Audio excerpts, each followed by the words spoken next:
Graça e paz, amados e amadas, tudo bom com vocês? Então, quero eu aqui dar continuidade do capítulo 25 de Gênesis, falando a respeito sobre Esaú, sobre Jacó, sobre Isaac, sobre essa família patriarcal e explorando mais o texto, né? Fazendo essa exposição e tirando aqui algumas lições que eu quero estar compartilhando com vocês, tá? No capítulo 25, para fechar, no verso 29, diz assim: E Jacó preparava um cozido, quando veio Esaú do campo e estava ele cansado, tá? E disse Esaú a Jacó: Deixa-me e peço-te comer desse guisado vermelho, porque estou cansado. É o estado que ele se encontrava naquele momento. Por isso se chamou Edom. Então disse Jacó: Vende-me hoje a tua primogenitura. E disse Esaú: Eis que estou a ponto de morrer. Para que me servirá a primogenitura? Verso 33 diz assim: Então disse Jacó: Jura-me hoje. E jurou-lhe, e vendeu a sua primogenitura a Jacó. E Jacó deu pão a Esaú e o cozido de lentilhas. E ele comeu, bebeu e levantou-se e saiu. E assim desprezou Esaú a sua primogenitura. Que coisa interessante, né? A gente vê aqui rapidamente, né, nesses pequenos versículos, né, do 29 ao 34, que narra aqui a história da situação, né, de que Esaú estava voltando do campo cansado, desanimado, né, não estava bem. Talvez ele estava ali, eu conjecturando ali, num momento difícil, talvez ali cansado demais. Ele costumava sempre caçar e preparar da sua caça seu alimento, mas naquele dia ele não estava afim, né? Ali por alguns N motivos, talvez o emocional dele não poderia não estar legal, alguma coisa aconteceu, enfim, tá? A gente não sabe porque não relata muito aqui no texto o porquê. Ele disse que estava ali muito cansado e ele estava com muita fome, tá? E que ele queria comer, né, da lentilha ali, daquele preparo, daquela comida que Jacó preparou, tá? E devia estar cheirando e tal, enfim. E ele pediu. Só que Jacó, ele vai preparar, né? Ele estava ali no coração já maquinando isso há muito tempo. Ele já estava no coração dele querendo ser, incutido nele. Eu acredito que estava dentro do ser dele querer ser realmente ali o primogênito, tá? Por toda a profecia, por todo o evento, né, que envolvia ele dentro de um cenário do seu nascimento e daquilo que Deus já estava conectando na vida dele.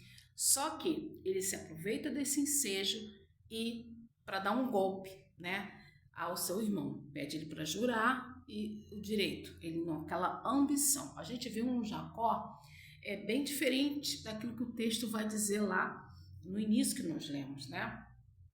A partir do verso 24, quando os rapazes, Esaú era o caçador, é aquele que sai para caçar, é aquele homem forte, enfim. E Jacó era aquele homem tranquilo, simples, né?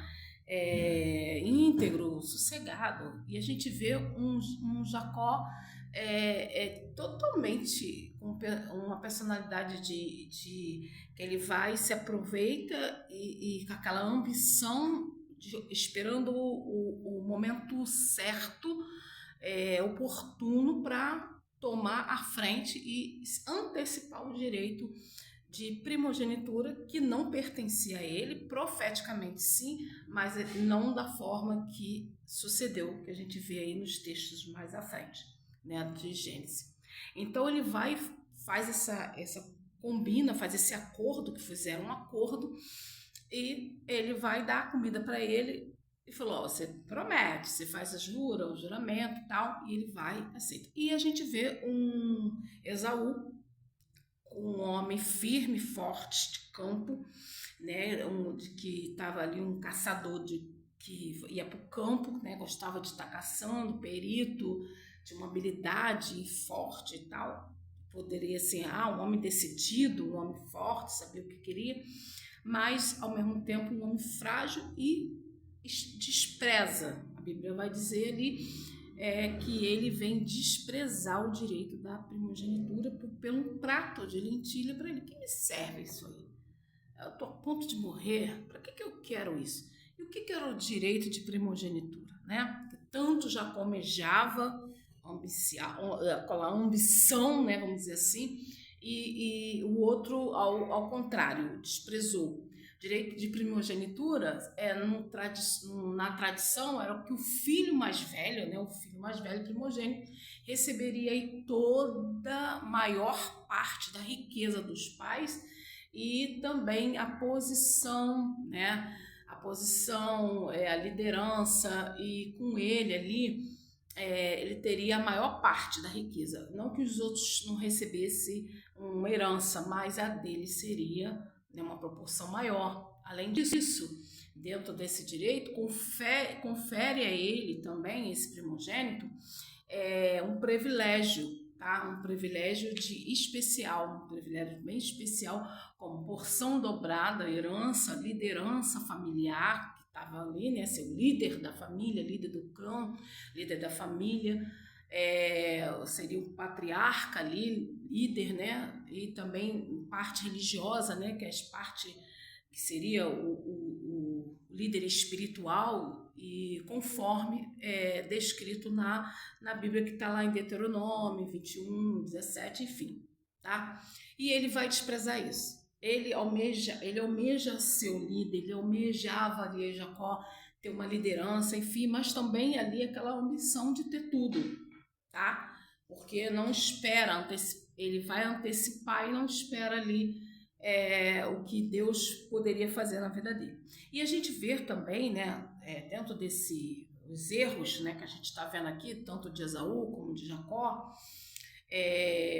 um Jacó oportunista e um Esaú que despreza, a gente vê aqui rapidamente, a gente vê um Isaac, né, que é um homem que foi aquele que entendeu o propósito ali no sacrifício, né, ali no holocausto, que propósito que Deus fez ele entender ali como tão criança ali, ia ser sacrificado, e Deus provê ali um cordeiro, e ele mais lá na frente, né, esse filho da promessa, né, Isaac, filho de Abraão, ele vai ser aquele que faz essa aliança, ele faz parte dessa aliança, e ele é vencedor, prospera, tentam entulhar ali os poços dele, tentar ali, ele sempre à frente, ele sempre conquistando, sabe, um intercessor. Você depara com ele como um intercessor no capítulo 25, intercede pela família, intercede pela esposa, enfim. E depois a gente não vê nenhum momento Isaac, não estou dizendo que ele se afastou de Deus, não é isso, mas ele deixa um pouco de lado essa questão de estar mais assim próximo de Deus, tentando entender essa questão dessa profecia, dessa revelação, e você não vê ele tratando com os filhos a respeito dessa profecia, tá? Que é algo sério. Ele passa por cima disso, ele ignora o fato do ato profético, de algo que vai acontecer futuro. Ele não prepara os filhos em comunhão para receber, ou para que isso pudesse lá na frente acontecer sem problemas, sem conflitos, sem raiva, sem ódio, sem nada. Você não vê ele tratando. Então, o que a gente aprende aqui, para mim estar encerrando aqui, a gente aprende que é necessário tratar, né? Tratamento, não é passar por cima. Você vê Jacó fazendo isso, Esaú desprezando o direito da primogenitura. Talvez ele chegou, ele deve ter comentado, isso pode ter sido comentado, o texto não vai dizer que ele falou para o pai, para a mãe, enfim, mas isso pode ter ocorrido. E ali você não vê em nenhum momento o tratamento de Jacó, de Isaac, com os filhos, sobre não desprezar aquilo que Deus tem para ele e também daquilo que você vai ocupar o lugar que ainda não te pertence. Enfim, a gente vê isso aí. Então a gente vê um Isaac totalmente saindo fora da linha, né?